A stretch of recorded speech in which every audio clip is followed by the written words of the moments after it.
เบอร์27พร้อมแล้วที่จะไปเสนอปัญหาและวิธีแก้ไขอยู่สภาแห่งชาติในสุดที่10นี้จากคนเกิดอยู่บ้านสยามมงคลไปเรียนจบปริญญาตรีอยู่จีนเรียนจบโทอยู่ญี่ปุ่นเรียนจบปริญญาเอกอยู่ญี่ปุ่นและเฮ็ดบทวิจัยอยู่ประเทศสวิตเซอร์แลนด์ปัจจุบันเป็นอำนวยการมหาวิทยาลัยสวรรณเขตหรืออธิการบดีวันนี้เฮาสิมาฮู้จักเพิ่นว่าย้อนหยังเพิ่นจริงสมัครส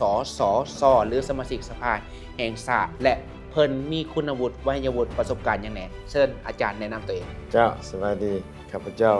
ห้องศาสตราจารย์ปริญญาเอกสิทธิไสยสัญญวงศ์บ้านเกิดสยามมงคลนครไกรสอนแขวงสวรรณเขตท่าน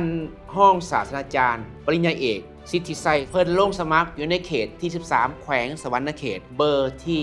27เลขงามเลขจบเลขดีซึ่งปัจจุบันเพิ่นเป็นเลขาคณะพักหักฐานมหาวิทยาลัยสวรรณเขตรักษาการแทนผู้อำนวยการมหาวิทยาลัยสวรรณเขตก่อนหน้านี้แม่นเป็นห้องอำนวยการอยู่มหาวิทยาลัยสวรรณเขตและในปี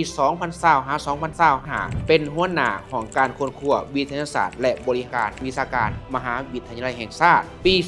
2019-2020เป็นว่าการหัวหน้าของการค้นคว้าวิทยาศาสตร์และวิชาการมหาวิทยาลัยแห่งชาติก่อนหน้านี้ก็ยังเป็นผู้อำนวยการศูนย์ค้นคว้าจีนห้องค้นคว้าวิทยาศาสตร์และบริการวิชาการมหาวิทยาลัยแห่งชาติถ้าจะไล่ประวัติลงไปแล้วอาจารย์สิทธิไสยหรือห้องศาสตราจารย์ปริญญาเอกสิทธิไสยเป็นอาจารย์สอนนักศึกษาวัยหนุ่มแล้วไต่เต้าขึ้นมาทั้งสายวิชาการจนกลายมาเป็นผู้บริหารถือว่าเป็นผู้หนึ่งที่เข้าใจปัญหาการศึกษาวิธีแก้ไขการศึกษาและเข้าใจความต้องการของวัยหนุ่มเพื่อให้วัยหนุ่มเข้าถึงการศึกษาที่มีคุณภาพท่านห้องศาสตราจารย์ปอสิทธิไสยสัญญวงศ์สมัครสมาชิกสภาแห่งชาติเขตที่13แขวงสวรรณเขตเบอร์ที่27ถ้าวัยหนุ่มนักศึกษาพ่อแม่ประชาชนอยากเห็นการศึกษามีการพัฒนาขึ้นอย่าลืมเลือกหมายเบอร์27ของเขตที่13แขวงสวรรณเขตคือห้องศาสตราจารย์ปริญญาเอกสิทธิไสย